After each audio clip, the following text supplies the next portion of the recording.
الحمد لله رب العالمين والصلاة والسلام على أشرف الأنبياء وسيد المرسلين وعلى آله وصحبه أجمعين ومن تبعهم بإحسان في كل زمان ومكان إلى يوم الدين أما بعد.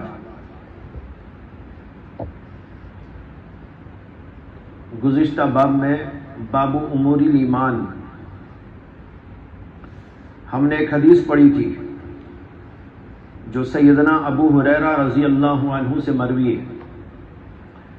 انہوں نے کہا قال رسول اللہ صلی اللہ علیہ وسلم الایمان بضع وستون شعبہ والحیاء شعبۃ من الایمان. اس کے اندر ایمان کے شعبوں کا،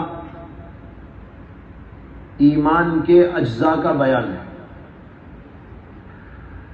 اس کی مختصر تشریح آپ کے سامنے ہو گئی تھی، لیکن اس وقت صرف ایک بات بتانا ہے، وہ یہ ہے کہ اس حدیث میں تو آیا الایمان بضع وستون، اور دوسری حدیث کے اندر آیا الایمان بضع وسبعون شعبہ. یہ شعبے جن کا ذکر اس حدیث پاک کے اندر آیا ہے، سب سے پہلے اس سلسلے میں امام ابو حاتم البستی رحمہ اللہ نے وصف الایمان کے نام سے ایک کتاب لکھی. اگرچہ وہ کتاب اس وقت معدوم ہے، ناپید ہے، اور اس کا پورا نام ہے وصف الایمان وشعبہ، ایمان کا وصف اور اس کے شعبوں کا بیان. اس کا ذکر شراح حدیث نے کیا ہے. حافظ ابن حجر عسقلانی رحمۃ اللہ علیہ نے بھی اس کا ذکر کیا ہے،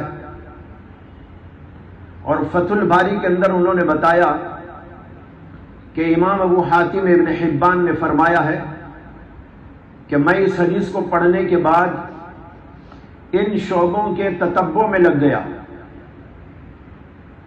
پہلے میں نے احادیث کو دیکھا، اور احادیث میں جن جن باتوں کو ایمان میں شمار کیا گیا ہے ان کو لکھا، لیکن ان کی تعداد بہت مختصر نکلی.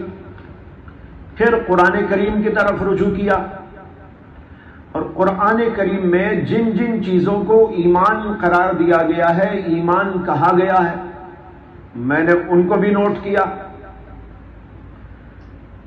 تو ان کی تعداد بھی کم رہی. یعنی بضع وستون یا بضع وسبعون تک نہیں پہنچی.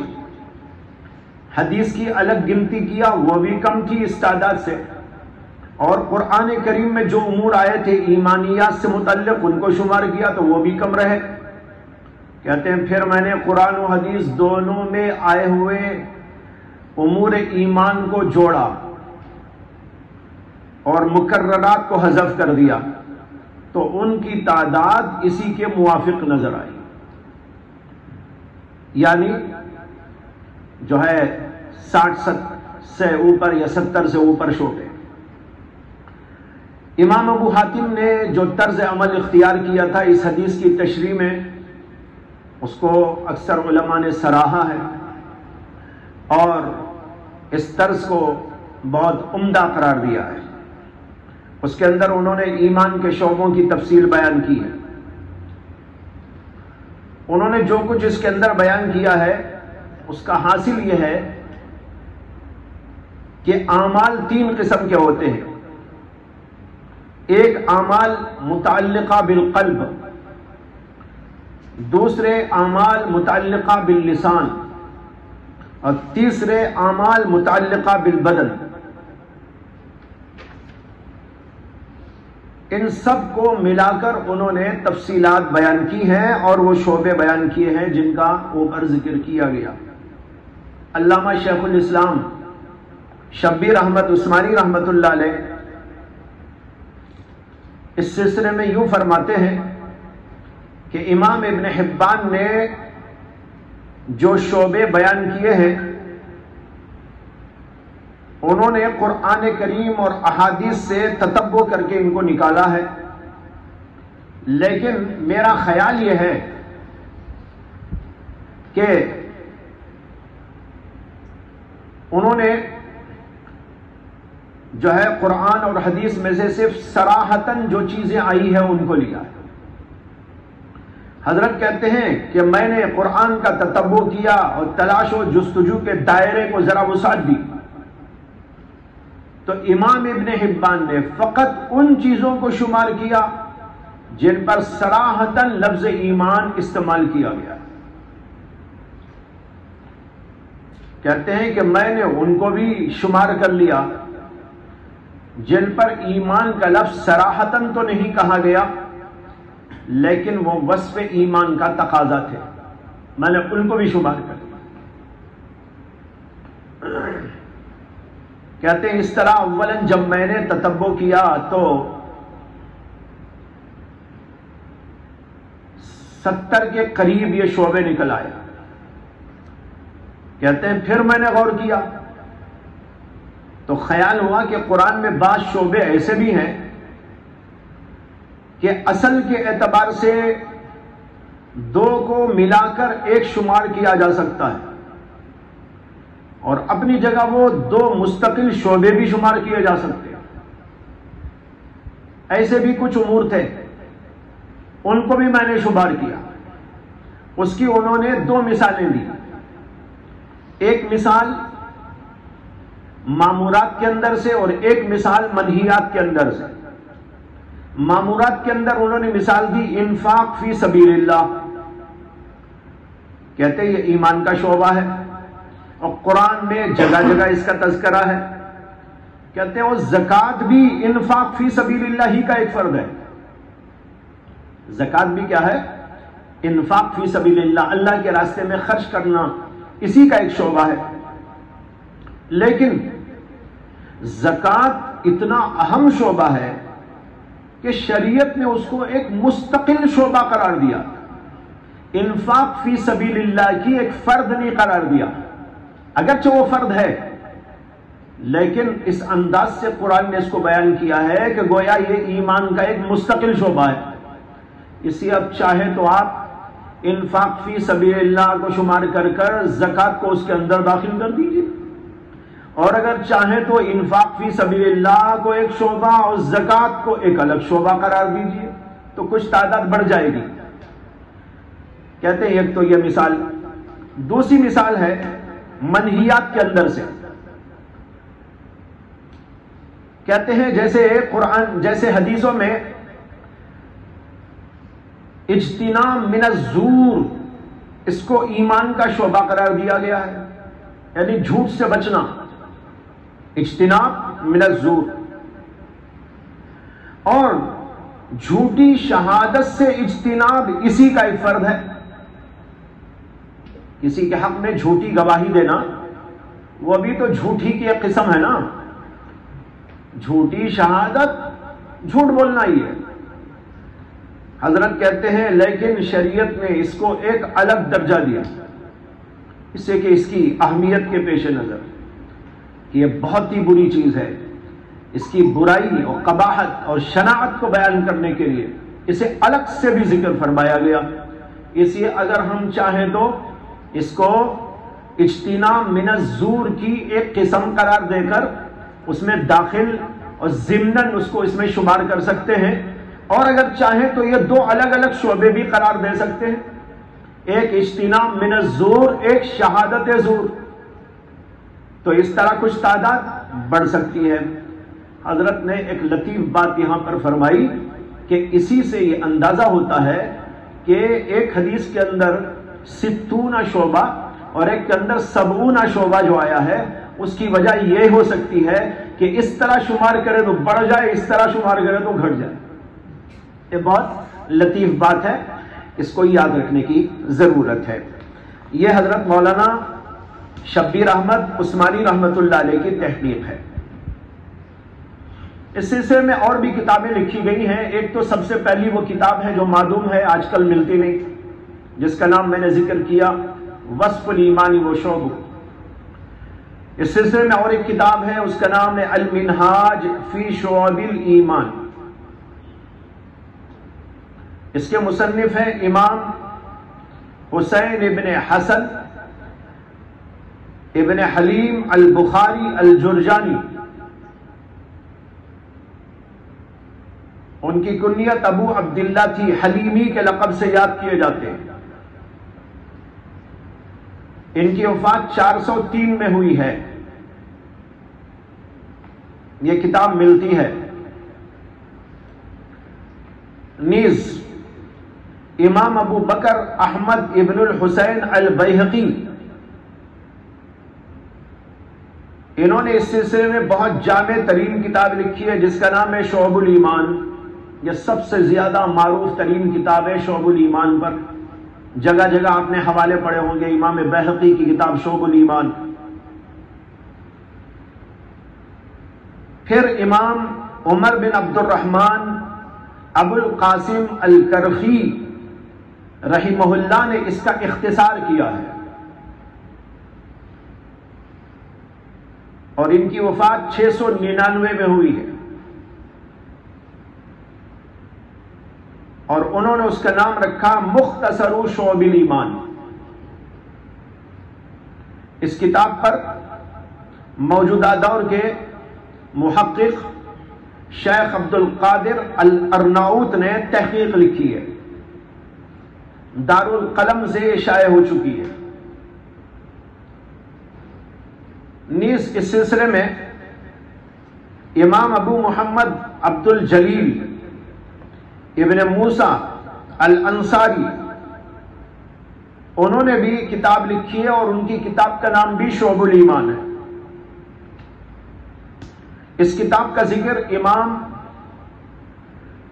علامہ مرتضیٰ الزبیدی نے اپنی کتاب میں کیا ہے جس کا نام ہے عقد الجمان فی بیان شعب الایمان.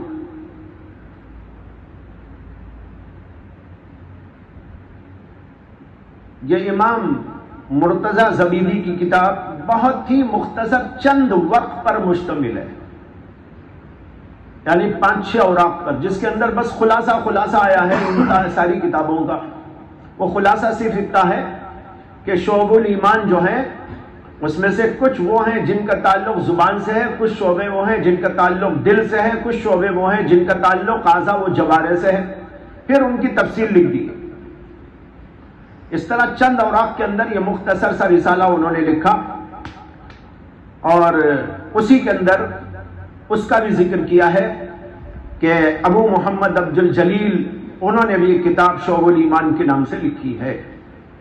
اس سلسلے میں حضرت حکیم الامت مولانا اشرف علی تھانوی رحمۃ اللہ علیہ کی یہ کتاب ہے اردو کے اندر جس کا نام ہے فروع الایمان.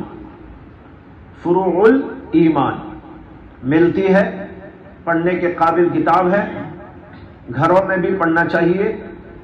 گھروں میں عورتوں کو، بچوں کو، جوانوں کو، بوڑھوں کو، سب کو بٹھا کر پڑھائی جائے تو بہت جامع ترین کتاب، سب کے لیے بہت ہی مفید ہے.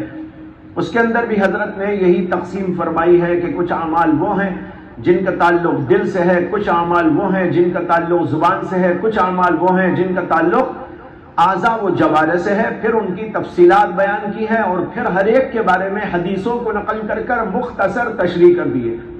اس طرح جامع کتاب بہت ہی اختصار کے ساتھ حضرت نے لکھی ہے. بہرحال یہ ایک جو ہے اس موضوع پر کی جانے والی تحقیقات آپ کے سامنے رکھی گئی تاکہ ذہن کے اندر یہ چیزیں رہیں. اس کے بعد اگلا باب آ رہا ہے، باب المسلم من سلم المسلمون من لسانه ويده. وبه قال حدثنا آدم بن أبي إياس قال حدثنا شعبة عن عبد الله ابن أبي الصفر وإسماعيل عن الشعبي عن عبد الله بن عمرو رضي الله عنه عن النبي صلى الله عليه وسلم قال المسلم من سلم المسلمون من لسانه ويده والمهاجر من هجر ما نهى الله عنه. قال أبو عبد الله وقال أبو معاوية حدثنا داود بن أبي هند عن آمر قال سمعت عبد الله بن عمرو يحدث عن النبي صلى الله عليه وسلم. وقال عبد الأعلى عن داؤد عن عامر عن عبد اللہ عن النبی صلی اللہ علیہ وسلم. یہ باب ہے کہ مسلمان وہ ہے کہ دوسرے مسلمان اس کی زبان اور ہاتھ سے محفوظ اور سالم رہے. یہ حدیث ہی کے الفاظ ہیں جس کو لے کر امام بخاری نے باب قائم کر دیا. حدیث آگے درج کی.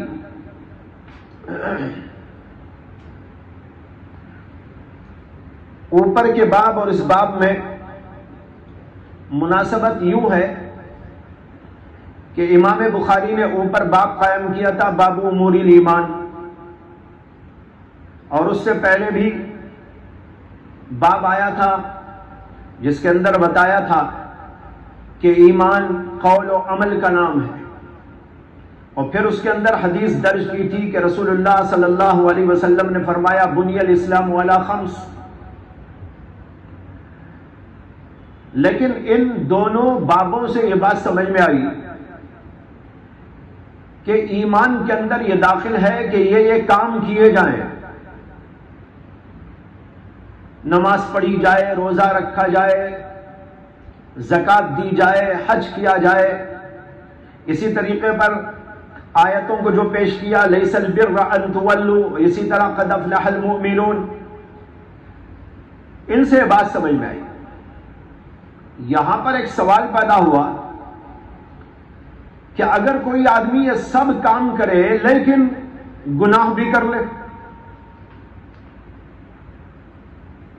تو پھر کیا ہوگا؟ اس کا جواب دینے کے لیے امام بخاری نے باب قائم کر دیا المسلم من سلم المسلمون من لسانہ ویدہ.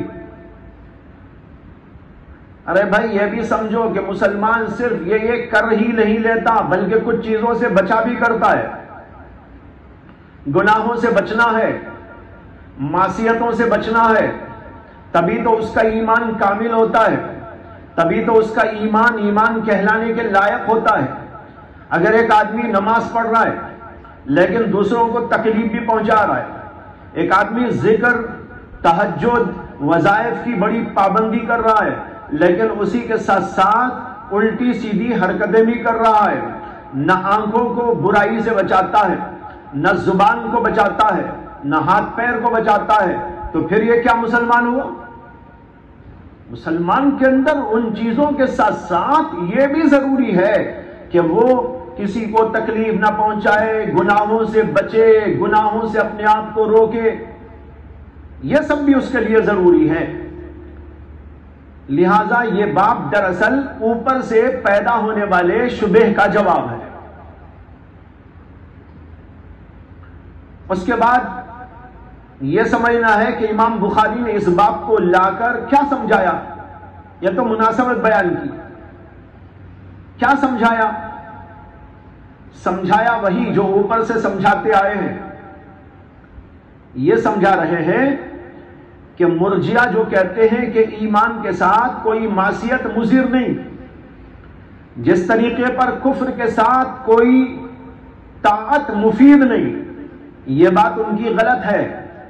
یہ بات تو صحیح کہ کفر کے ساتھ کوئی طاعت فائدہ نہیں دیتی، لیکن یہ کہنا کہ ایمان کے ساتھ کوئی معصیت ضرر نہیں دیتی، نقصان نہیں دیتی، یہ بات ان کی غلط ہے.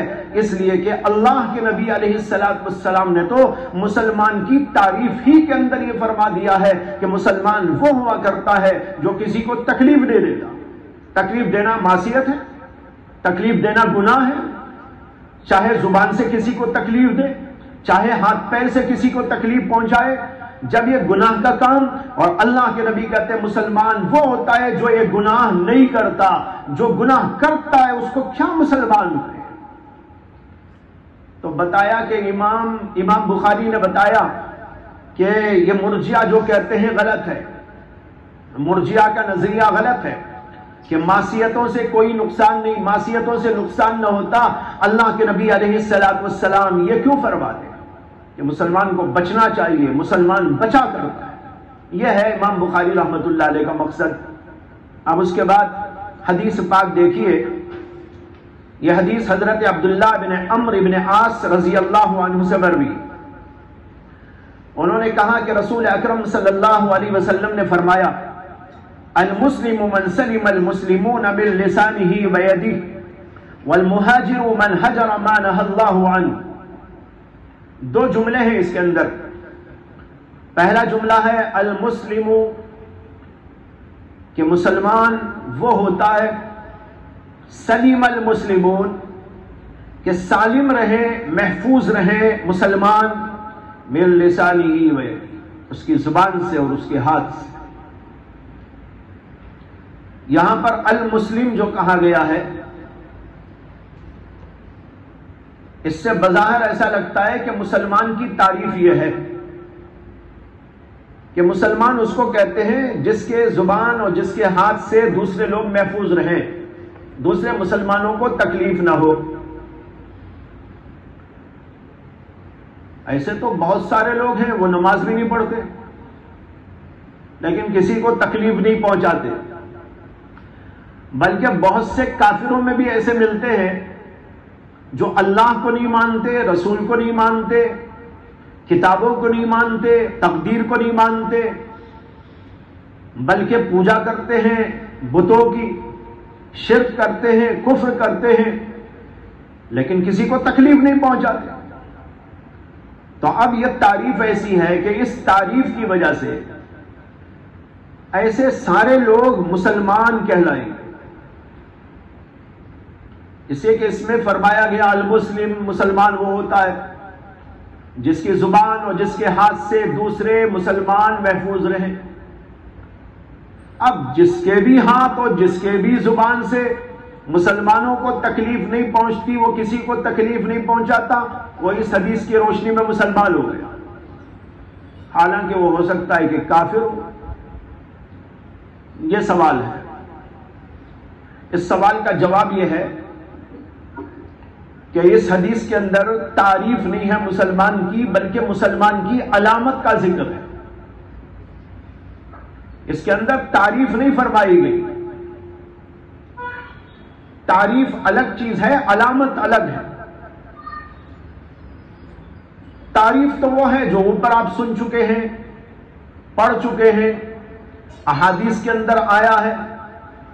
اللہ کے رسول سے جب پوچھا گیا تھا ایمان کیا، آپ نے بتایا ایمان یہ ہے ان تؤمن باللہ وملائکتہ وکتبہ ورسلہ والیوم الآخر والقدر خیرہ وشرہ من اللہ تعالی والبعث بعد الموت۔ یہ ہے ایمان، جو اللہ کو مانے، رسولوں کو مانے، اور کتابوں کو مانے، فرشتوں کو مانے، تقدیر کو مانے، آخرت کو مانے۔ جو ان چیزوں کو مانتا ہے وہ ہے ایمان والا، وہ ہے مومن، اور جو یہ نہیں مانتا وہ مومن ہو نہیں سکتا۔ اب رہا یہ کہ یہاں فرمایا گیا المسلم، مسلمان وہ ہے، تو یہاں مسلمان کی تعریف بیان کرنا مقصود نہیں ہے، بلکہ مسلمانوں کی ایک علامت بیان کرنا مقصود ہے کہ مسلمان ایک علامت رکھتا ہے۔ علامت کے ہونے سے یہ ثابت نہیں ہو جاتا کہ جس میں بھی علامت ہے وہ آدمی وہی ہے۔ دیکھیے بعض وقت ایسا ہوتا ہے کہ ایک آدمی پولیس تو نہیں ہوتا لیکن پولیس کا لباس پہن لیتا ہے۔ اب یہاں ایک پولیس کسے کہتے ہیں؟ آپ سے کسی نے پوچھا بھائی میں باہر سے آیا ہوں، پولیس کو پہچاننا تو کیسا پہچانوں؟ یہاں کی پولیس کا انداز بتاؤ۔ میں امریکہ سے آیا ہوں یا سعودی عربیہ سے آیا ہوں، اب راستے میں جاتے جاتے پولیس والے کو پہچاننا تو کیسا؟ آپ نے اس کے لباس پوشاک کا ایک انداز بتایا، ایسی ہیٹ ہوگی، ایسی بیٹ ہوگی، ایسی کیٹ ہوگی، ایسی ریٹ ہوگی، جو بھی ہوگا آپ اس کو بیان کریں گے، ایسا لباس ہوگا، ایسی گھنٹیاں ہوں گی، اور یہ ہوگا اور وہ ہوگا۔ اب اتفاق سے جاتے جاتے دیکھا تو ایک صاحب ویسا ہی انداز کا لباس پہنے کھڑے ہوئے ہیں۔ اب ان کو کوئی ضرورت تھی پولیس سے بات کرنے کی، اور وہ جا کے اس سے پوچھنے لگے تو پتہ چلا کہ وہ تو پولیس مین نہیں ہے، وہ تو کوئی اسٹوڈنٹ ہے، اور اس کے اسکول میں کالج میں کوئی جو ہے پروگرام تھا، اس پروگرام میں ایکٹنگ کرنے کے لیے اس نے وہ لباس خرید کر پہن لیا ہے. ہوتا نہیں ہوتا ایسا؟ تو بھائی آپ لباس کو دیکھ کر اسے آپ پولیس نہیں قرار دے سکتے. لباس ایک علامت ہے، پہچان ہے، علامت ہے، پہچان ہے، تعریف نہیں ہے وہ پولیس کی. پولیس کی تعریف تو یہ ہے جسے پولیس کا عہدہ حکومت سے دیا جائے وہ ہے پولیس. جو بھی کپڑے پہن لے وہ پولیس ہو جائے گا. تو پھر میں بھی پولیس، آپ بھی پولیس. ارے بھائی اپنا یہ بند کرو، مائک بند کرو.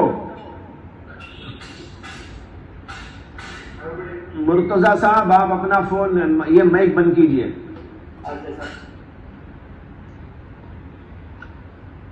تو سمجھ میں آیا نا؟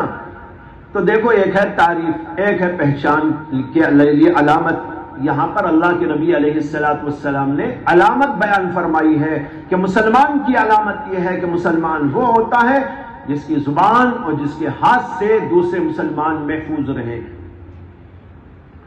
اس کے بعد یہاں پر جو آیا المسلم، اس پر علماء کہتے ہیں کہ الف لام اس کے اوپر عہد خارجی کا ہے.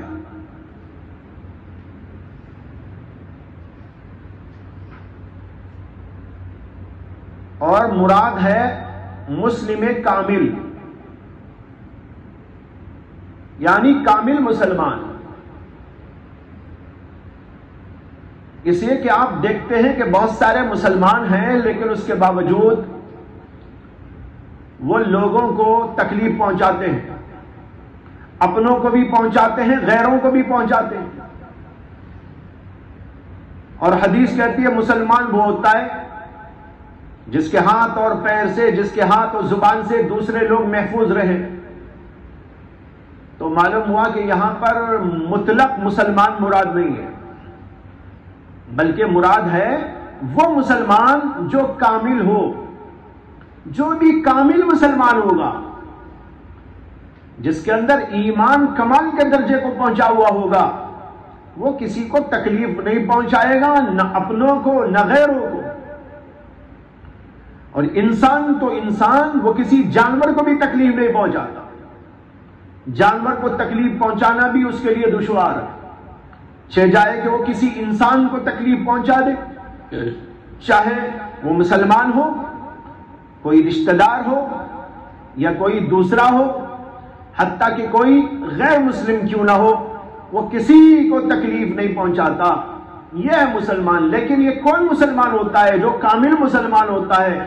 جو کچا مسلمان ہے، اس کے اندر اسلام گھسا نہیں ہے، رچا نہیں ہے، بسا نہیں ہے، وہ تو الٹی سیدھی حرکتیں کرتا ہی رہتا ہے.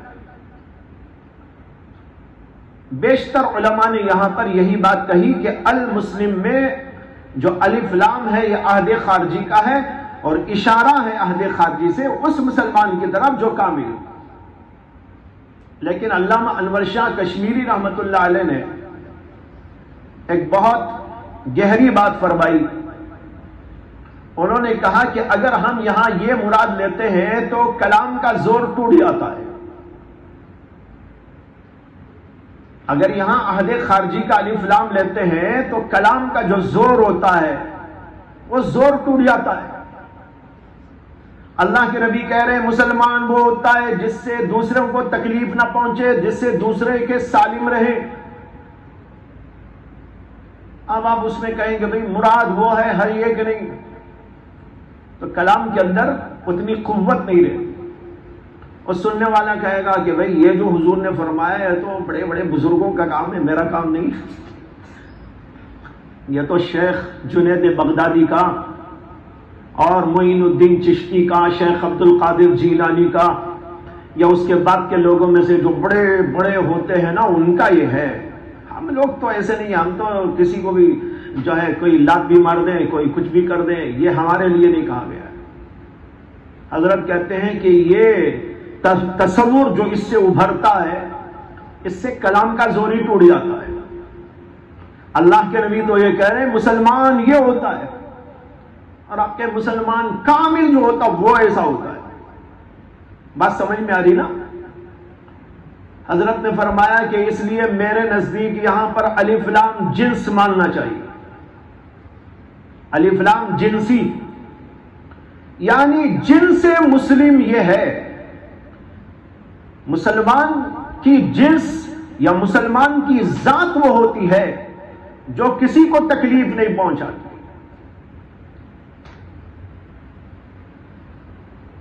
یہ ایسا ہی ہے جیسے بسا اوقات آپ کہتے ہیں کہ بھائی مرد تو وہ ہے، مرد کی علامت یہ ہے. اب یہاں آپ تقسیم کر دیں، ایک مرد وہ ہوتا ہے جو مرد ہوتا ہے، ایک وہ مرد ہوتا ہے جو عورت ہوتا ہے. پھر کلام کا زور ہی کیا رہے گا؟ تو کلام کا زور تو اسی میں ہے، مرد وہ ہوتا ہے، یہ کرتا ہے. اسی طریقے پر اللہ کے نبی علیہ الصلوۃ والسلام جو فرما رہے مسلمان وہ ہوتا ہے، اس کے اندر ہے شان. مسلمان کی شان بیان کی گئی، اس کی پہچان بیان کی گئی، اس کی آن و بان بیان کی گئی کہ مسلمان ایسا ہوا کرتا ہے کہ وہ کسی کو تکلیف نہیں پہنچاتا. اس لیے یہاں پر الف لام جنسی کو ماننے سے اس کا زور قائم رہتا ہے اور زوردار ایک کلام ہمارے سامنے آتا ہے. تو بہرحال فرمایا المسلمون من سلم المسلمون. یہاں پر المسلمون کے لفظ پر اشکال یہ ہے کہ کیا مسلمان صرف مسلمانوں کو تکلیف نہیں پہنچاتا، غیروں کو تکلیف پہنچا سکتا ہے؟ حدیث تو کہہ رہی ہے مسلمان وہ ہوتا ہے جس سے مسلمان محفوظ رہے. کافر؟ اسے یہاں پر اچھی طرح سمجھ لیں. بہت پہلے کی بات ہے،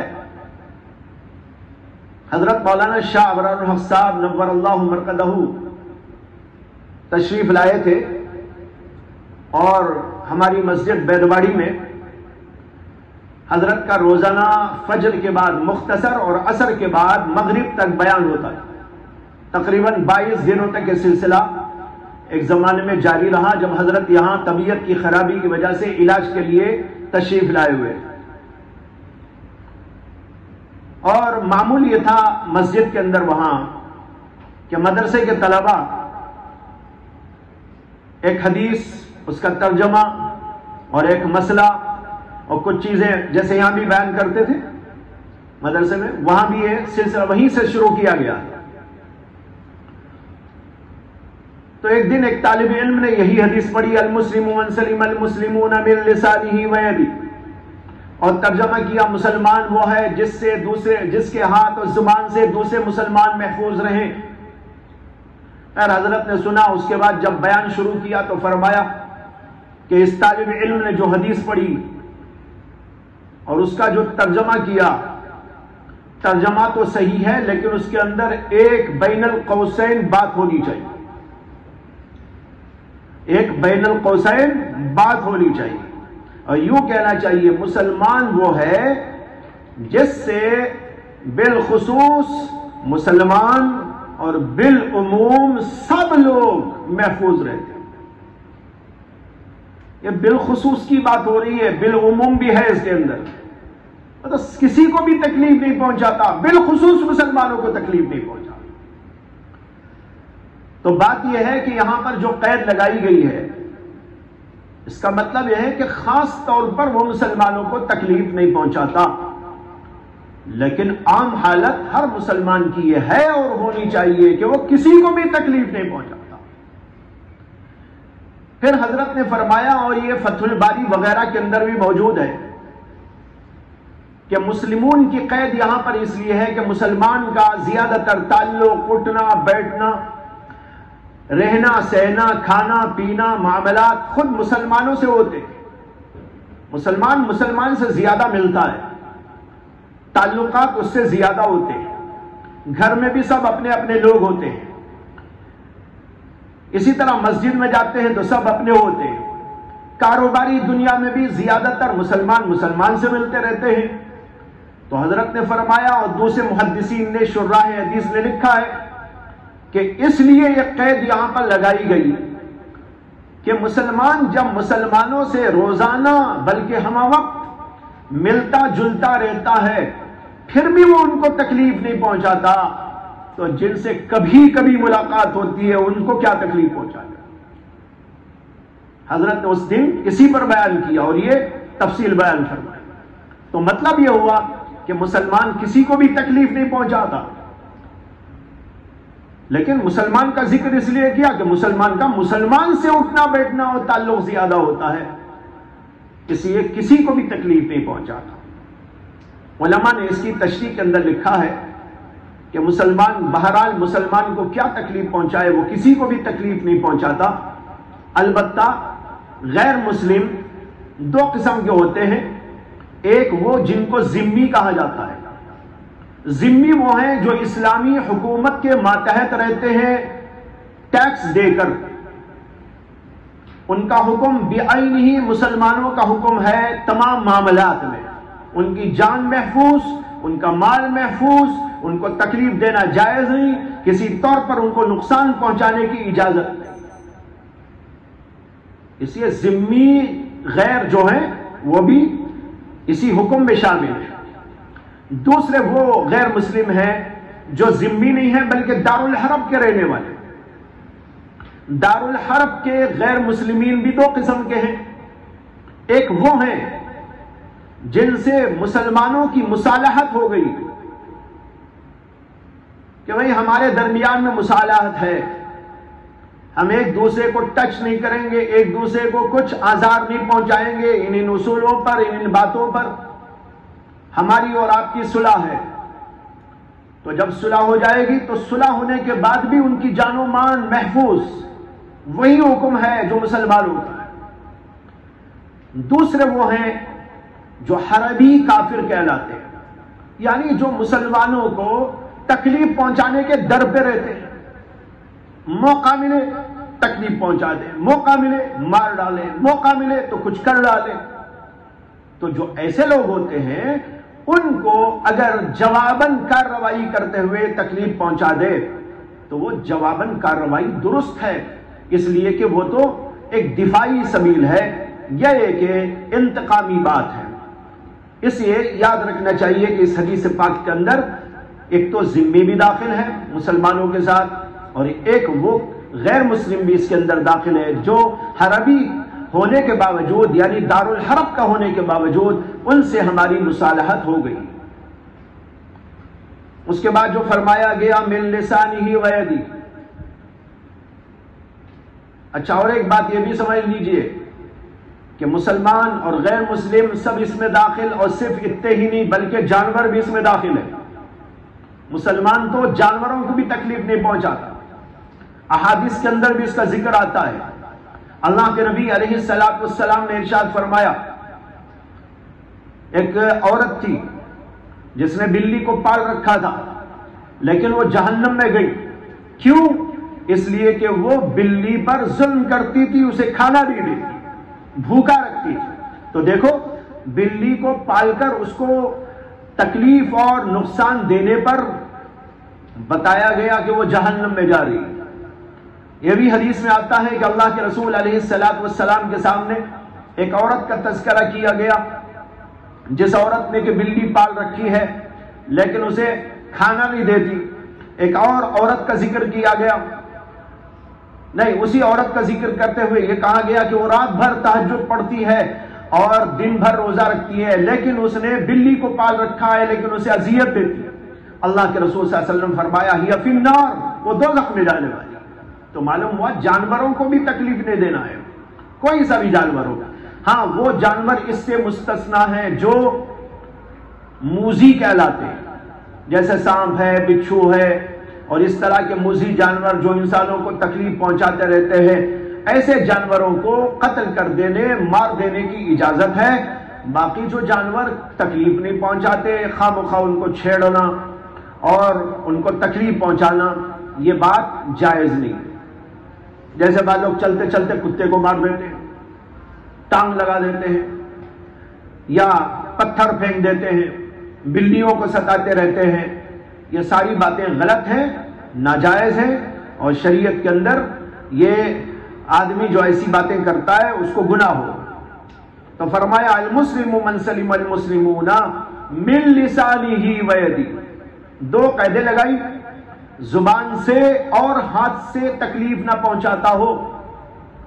سوال یہ ہے کہ ہاتھ اور پیر کو ہاتھ اور زبان کو چھوڑ کر کسی اور سے تکلیف پہنچائے تو اس کا بھی وہی حکم ہے، لیکن دو چیزوں کی قید اس لیے لگائی کہ عام طور پر دوسروں کو تکلیف پہنچانے کے لیے یہ دو اعضاء استعمال کیے جاتے ہیں، زبان استعمال ہوتی ہے اور ہاتھ استعمال ہوتا ہے۔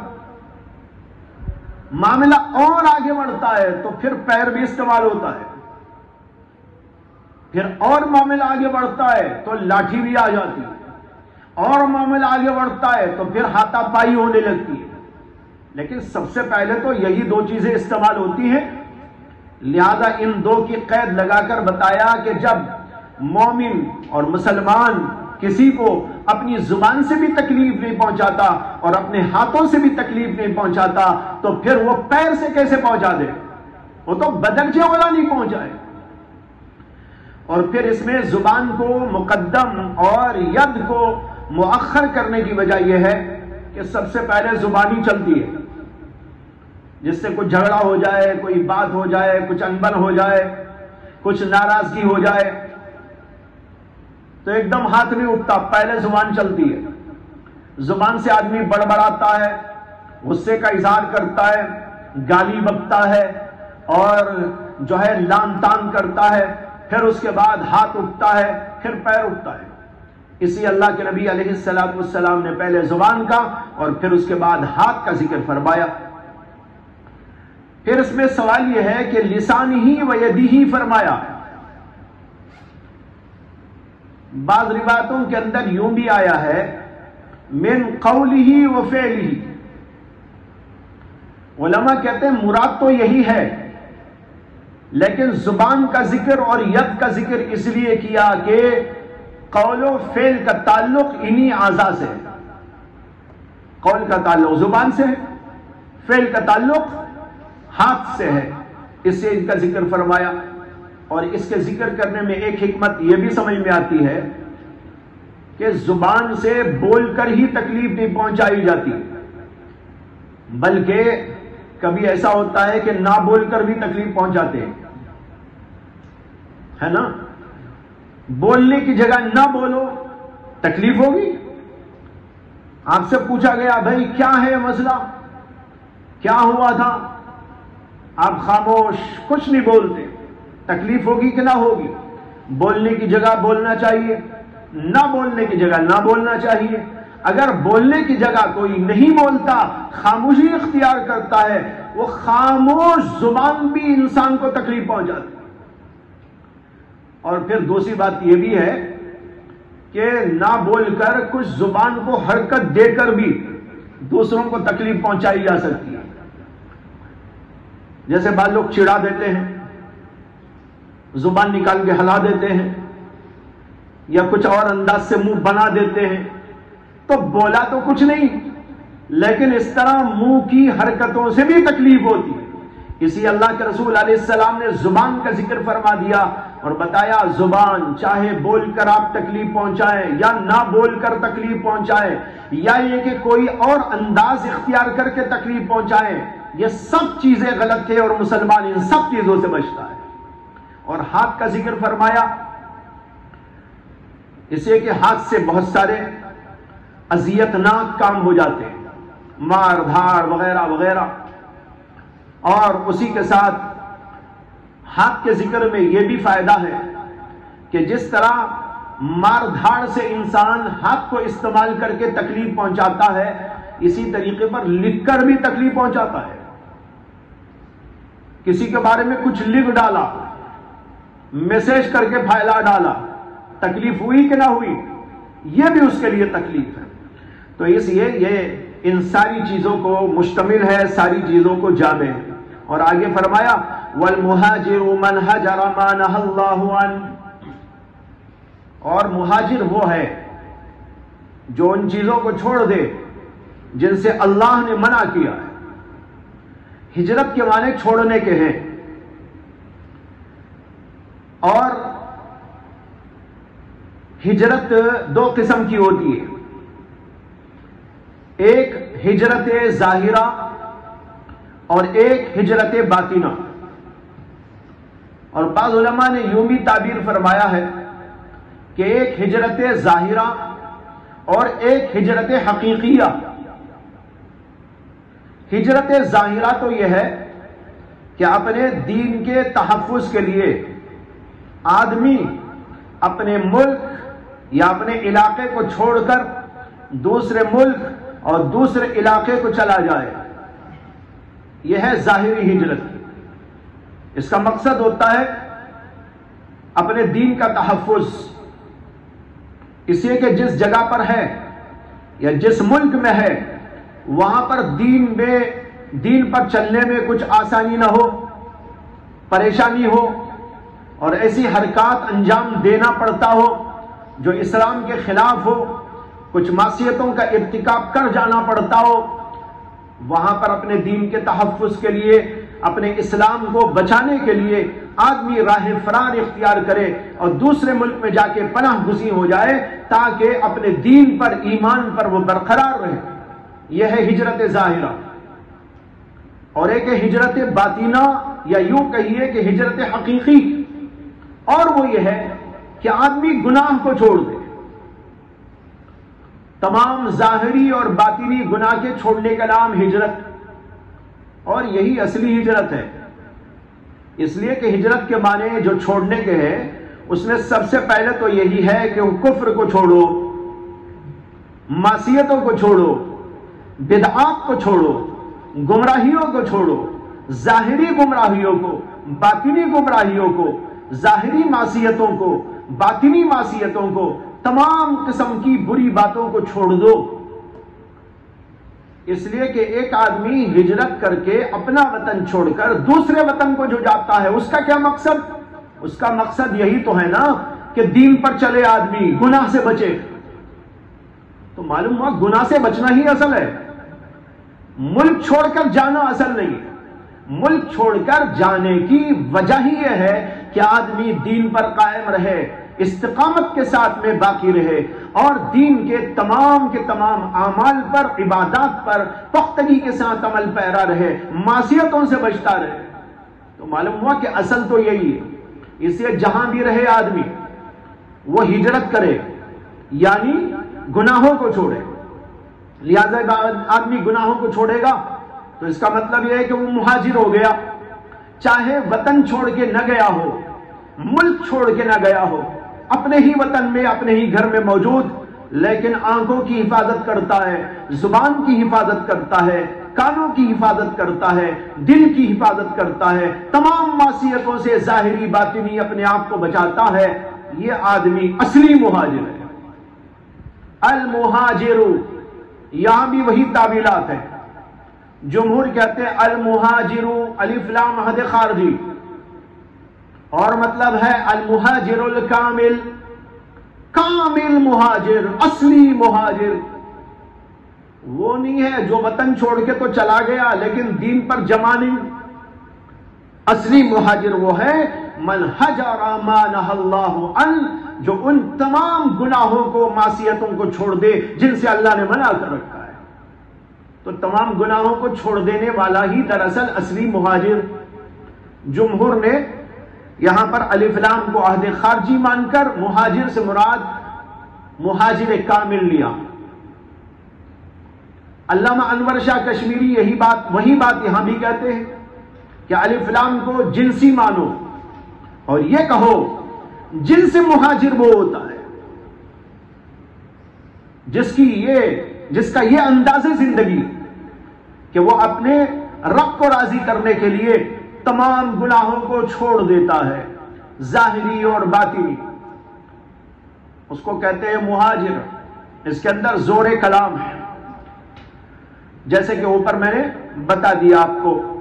تو لہذا تمام گناہوں کو چھوڑنا یہ مہاجر کا کام ہوتا ہے. اور ایک ہجرت وہ بھی ہے جس کا ذکر کیا، ہجرت ظاہرہ اس کو کہتے ہیں، وطن چھوڑ کے چلا جانا. لیکن اس کا بھی اصلی مقصد یہی ہوتا ہے کہ آدمی اللہ کو راضی کرنے کے لیے وہاں سے نکل کر دوسری جگہ جاتا ہے تاکہ استقامت کے ساتھ دین پر قائم رہے. جیسے اللہ کے نبی علیہ السلام اور حضرات صحابہ رضوان اللہ تعالی علیہ مجمعین نے مکے کو چھوڑا. کیوں؟ مکے میں ایمان کے ساتھ باقی رہنے میں مشکلات پیش کر دی، مشکلات پیش آ گئی. کافر لوگوں نے جگہ جگہ ایسی صورتحال پیدا کی، ظلم، تشدد. تب ہو سکتا ہے کہ معمولی درجے کا کوئی ہو تو ڈگمگا جائے، لہذا حکم دیا گیا کہ یہاں سے رخصت ہو جاؤ اور جہاں پر مناسب جگہ ہے وہاں چلے جاؤ. حضرات صحابہ میں سے کچھ حضرات صحابہ نے حضور اقدس صلی اللہ علیہ وسلم کی اجازت لے کر ملک حبشہ کی طرف ہجرت کیا تھا. پہلے تو کچھ صحابہ گئے اور پھر اس کے بعد کچھ اور صحابہ گئے. دو دفعہ ہجرت کی حضرات صحابہ نے. اور پھر اس کے بعد اللہ کے نبی علیہ السلام کو حکم دیا گیا کہ مدینے کی طرف ہجرت کی جا سکتی ہے. اللہ کے نبی کے حکم پر بے شمار صحابہ جو مکے میں رہتے تھے انہوں نے ہجرت اختیار کی اور مدینہ تشریف لے گئے. پھر آخر میں اللہ کے نبی علیہ السلام نے بھی ہجرت فرمائی. اس ہجرت کا مقصد بھی تو اللہ کی رضا، دین پر استقامت، دین کا تحفظ، اپنے ایمان کا تحفظ اور اس کے اوپر استقامت کے ساتھ جم جانا، یہ ہے اصلی مقصد. تو یہ ہجرت گویا ظاہری ہجرت ہے. اصلی ہجرت اور حقیقی ہجرت گناہوں سے اپنے آپ کو بچانا، اور وہ گناہوں میں کفر بھی ہے، معصیت بھی ہے، اور چھوٹے گناہ بھی ہیں، بڑے گناہ بھی ہیں، اور ظاہری گناہ بھی ہیں، باطنی گناہ بھی ہیں. یہ سب کا سب چھوڑ کر اللہ کی رضا کے لیے دین پر قائم ہو جانے والا وہ ہے اصلی مہاجر. دیکھو وہ ہجرت تو نہیں ہے اب مکہ چھوڑ کر مدینہ جانے والی، لیکن یہ ہجرت تو ہے ہر جگہ ہے. آپ اپنے گھر میں بیٹھ کر بھی مہاجر بن سکتے ہیں، اپنے مدرسے میں رہ کر بھی آپ مہاجر بن سکتے ہیں. اسے یہ عہد کرو کہ ہم مہاجر بن کے رہیں گے. کیسا بنیں گے؟ اپنے آپ کو گناہوں سے دور کر لو. سب سے پہلے تو توبہ کرو. کفر و شرک سے تو اللہ نے خود ہی بچا دیا. اللہ نے ایمان کی دولت بغیر مانگے، بغیر کسی قیمت کے عطا فرما دی. اس پر شکر کیجئے. اب اس کے بعد بچنا ہے گناہوں سے، نیکیوں کو انجام دینا، گناہوں سے بچتے رہنا. جتنے گناہ ہو ان سارے گناہوں سے بچنے کا عزم اور حوصلہ اپنے اندر پیدا کریں، اور پھر اس کے بعد بچنا شروع کر ڈالیں.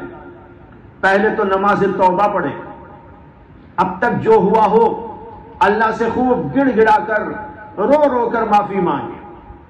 ظاہری اور باطنی جو کچھ بھی ہوا ہو گناہوں کے اعتبار سے ان سے معافی مانگ کر اللہ سے عہد و پیمان کرے کہ اللہ آئندہ نہیں ہوگا، آپ کی اطاعت کروں گا، فرما برداری کروں گا اور نیکیوں پر جمع رہوں گا، گناہوں کے قریب نہ جاؤں گا، کسی چھوٹے بڑے کسی بھی گناہ کو ٹچ نہیں کروں گا.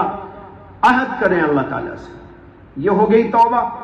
اب اس کے بعد استقامت کے ساتھ جمے رہنے کے لیے اللہ سے دعا مانگ لیں. اے اللہ میں نے توبہ کر لی، آپ کا دروازہ کھٹکھٹایا اور آپ نے دروازہ کھولا اور مجھے اپنے در پہ بلا لیا. دیکھو اللہ در پہ نہ بلائے تو کون توبہ کرنے جائے. یہ بھی تو اللہ تعالیٰ کی بہت بڑی رحمت کہ وہی توفیق توبہ دیتا ہے. توفیق توبہ نہ ملے تو کوئی توبہ بھی نہیں کر پائے گا. تو اگر کسی کو توفیق ہوئی وہ توبہ کرنے کے لیے اللہ کے در پہ چلا گیا تو اللہ سے وہ کہے اللہ آپ ہی کی رحمت نے مجھے کھینچا ہے، آپ کی شفقت نے مجھے کھینچا ہے اور شیطان سے ہٹا کر مجھے اپنے در پہ بلا لیا ہے. میں اس کا شکر گزار ہوں، میں شکر ادا کرتا ہوں، لیکن آپ سے یہ بھی درخواست کرتا ہوں کہ آئندہ اپنے در سے مجھے محروم نہ کیجیے. گناہوں سے بچنے میں میری مدد فرمائیے. شیطان میرے پیچھے لگا ہے، نفس میرے پیچھے لگا ہے، دونوں مجھے ہلاکت اور تباہی کے راستے پہ ڈالنے کے اوپر مصر ہیں اور پوری طرح لگے ہوئے اور جمے ہوئے ہیں. اے اللہ اگر آپ کی توفیق نہ ملے اور آپ میرا ساتھ نہ دیں تو پھر میں کچھ نہ کر پاؤں گا اور ان کا شکار ہو جاؤں. اس طرح اللہ تعالیٰ سے خوب گڑ گڑا کر آئندہ کے لیے استقامت کی دعا کرے اور پھر اس کے بعد جم کر رہنے کی کوشش کرے. لیکن اس کا مطلب یہ نہیں کہ آپ کو نفس بہکاوے میں نہیں لائے گا، شیطان آپ کو چھوڑ بیٹھے گا، بلکہ توبہ کر لینے کے بعد وہ اور چست ہو جائے گا. یہ یاد رکھو میری بات، آپ جب توبہ کر لیں گے، جب تک توبہ نہیں کریں گے نا وہ بھی ذرا ڈھیلا ڈھیلا رہتا ہے. کیا کرنا ہے، یہ تو خود ہی کر رہا ہے، جو میں کر رہا ہوں وہ تو خود ہی کر رہا ہے، یہ تو خود ہی الٹا سیدھا جب کر رہا ہے، تو مجھے کیا زور لگانے کی ضرورت ہے. اس لیے وہ بھی آرام سے بیٹھا رہتا ہے. حضرت مجدد الفسانی رحمت اللہ علیہ نے اپنے مکتوبات کے اندر لکھا ہے ایک بزرگ کا قصہ. وہ بزرگ کہتے ہیں کہ میں ایک جگہ پر جا رہا تھا، وہ صاحب کش بزرگ تھے. کہتے ہیں کہ راستے میں نے دیکھا کہ ایک جگہ پر شیطان بہت اطمینان کے ساتھ میں بیٹھا ہوا ہے، کوئی کام نہیں. کہتے ہیں کہ میں نے اس سے پوچھا کیا تو شیطان ہی نہیں ہے؟ اس نے کہا ہاں میں شیطان ہوں. کہا کہ اتنی فرصت سے بیٹھ گیا، تجھے اتنی فرصت مل گئی؟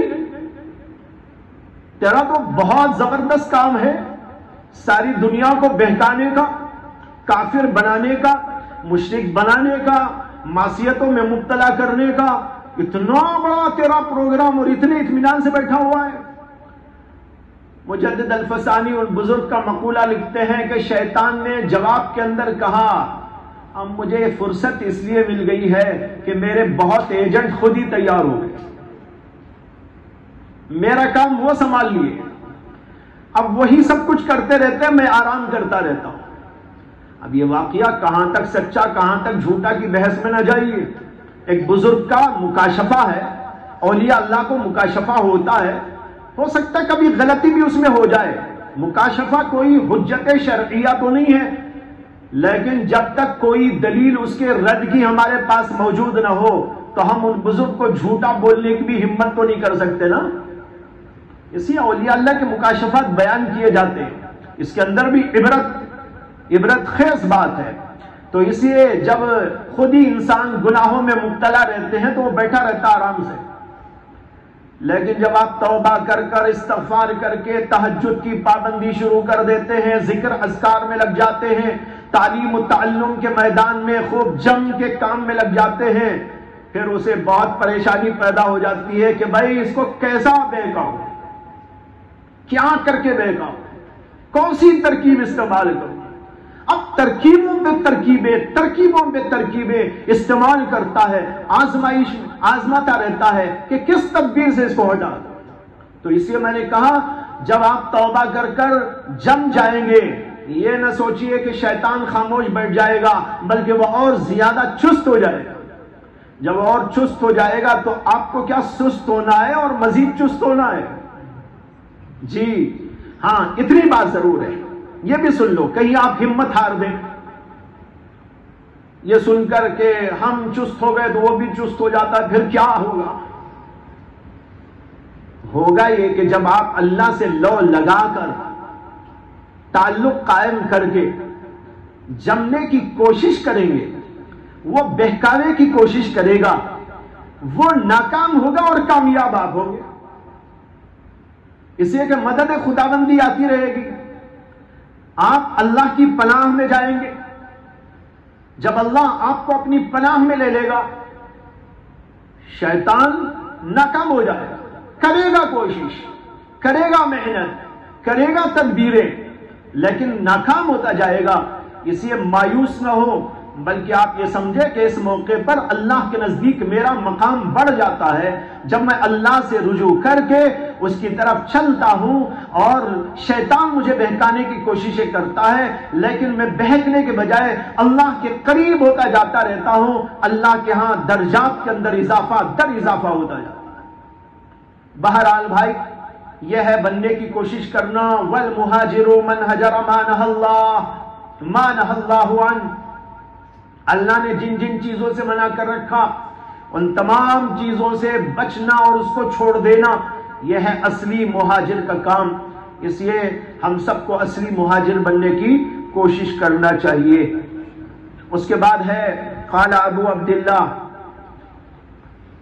اس سے مراد امام بخاری ہے۔ امام بخاری کی کنیت ہے ابو عبداللہ۔ اس کتاب کے اندر امام بخاری اپنے آپ کو ابو عبداللہ سے تعبیر کرتے ہیں، جیسے امام ترمذی کہتے ہیں ابو عیسیٰ، امام بخاری اپنے آپ کو کہتے ہیں قال ابو عبداللہ۔ تو امام بخاری کہتے ہیں وقال ابو معاویہ حدثنا داؤد بن ابی ہند۔ دیکھو اوپر جو حدیث آئی ہے یہ حدیث اسماعیل روایت کر رہے ہیں عن الشعبی، امام شعبی سے۔ جو متن میں آپ نے پڑھی نا اس کو اسماعیل روایت کر رہے ہیں۔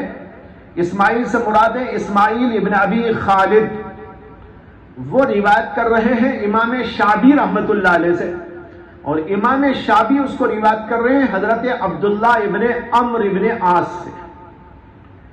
یہاں روایت کا تھوڑا فرق بتا رہے ہیں، فرق نہیں بتا رہے بلکہ ایک وضاحت کر رہے ہیں کہ ابو معاویہ نے اپنی روایت میں یوں کہا حدثنا داؤد بن ابی ہند عن عامر،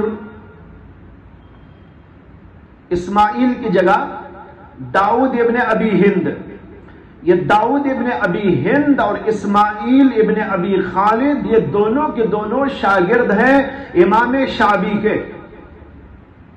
دونوں شاگرد ہیں امام شعبی کے۔ لیکن ایک شاگرد جب اس حدیث کو بیان کرتے ہیں تو عن الشعبی کہتے ہیں، اور داؤد ابن ابی ہند اس کو بیان کرتے ہیں تو عن عامر کہتے ہیں۔ کیا فرق ہوا؟ کہیں آپ یہ نہ سمجھ جائیں شعبی کوئی اور بزرگ ہیں اور عامر کوئی اور بزرگ۔ بتانا چاہتے ہیں یہ ایک ہی شخصیت ہے، جن کو عامر کہتے ہیں وہی شعبی۔ یہ عامر ابن شرحبیل الشعبی جو امام ابو حنیفہ کے بھی استاد تھے، بلکہ امام ابو حنیفہ کو ابو حنیفہ بنانے والی شخصیت یہی امام شعبی کی۔ امام شعبی اپنے زمانے کے عظیم محدث تھے اور فقیہ بھی تھے۔ امام ابو حنیفہ رحمت اللہ علیہ 20-25 سال کی درمیانی عمر تھی، تب تک وہ کاروباری آدمی بنے ہوئے تھے۔ ان کی کپڑوں کی تجارت، ریشمی کپڑوں کی تجارت تھی۔ ایک بار امام ابو حنیفہ رحمت اللہ علیہ گزر رہے تھے تو امام شعبی اپنے دروازے پہ کھڑے تھے۔ امام شعبی نے ابو حنیفہ کو دیکھا، امام ابو حنیفہ نے سلام پیش کیا، انہوں نے کہا نوجوان ادھر آؤ۔ امام ابو حنیفہ قریب گئے تو کہا کہ میں تو تمہاری پیشانی پر علم کا نور چمکتا دیکھ رہا ہوں، علم میں لگ جاؤ۔ یہاں سے امام ابو حنیفہ کے دل میں آیا، علم کی طلب و جستجو پیدا ہوئی۔ پھر اس کے بعد انہی کو استاد بنایا اور لوگوں کو استاد بنایا۔ سب سے پہلے استاد یہی امام شعبی رحمت اللہ علیہ۔ بنیادی علم تو تھا امام ابو حنیفہ کو، یہاں علم سے مراد ہے تخصص، ورنہ تو جو بنیادی علم ہے وہ تو تھا ہی ان کو، لیکن مراد ہے علم میں تخصص پیدا کرو۔ تو علم میں تخصص پیدا کرنے کے لیے ان کے دل کے اندر بات آئی، اور پھر انہوں نے اساتذہ کی خدمت میں جا کر علم اور فیض حاصل کیا، حدیث حاصل کی، فقہ حاصل۔ تو بہرحال یہ ہے امام شعبی، انہی کا نام عامر ہے۔ یہ بتانے کے لیے یہ روایت یہاں پر لائے، اور آگے ہے قال، عامر نے کہا سمعت عبداللہ ابن عمرو یحدث عن النبی صلی اللہ علیہ وسلم۔ امام عامر نے کہا ہے کہ میں نے عبداللہ بن عمرو سے سنا۔ دیکھو اوپر کی حدیث ان سے آئی تھی، امام شعبی نے ان سے روایت کیا تھا، حدیث معنعن تھی۔ یہ دوسری روایت لا کے بتا رہے ہیں کہ امام شعبی نے اس کو سمیتو کے لفظ سے بھی بیان کیا ہے۔ اس لیے ان کے اندر جو ایک احتمال ہوتا ہے کہ انہوں نے جن سے سنا، جن سے روایت کی ان سے سنا ہوگا کہ نہ سنا ہوگا، دونوں احتمال اس میں ہوتے ہیں۔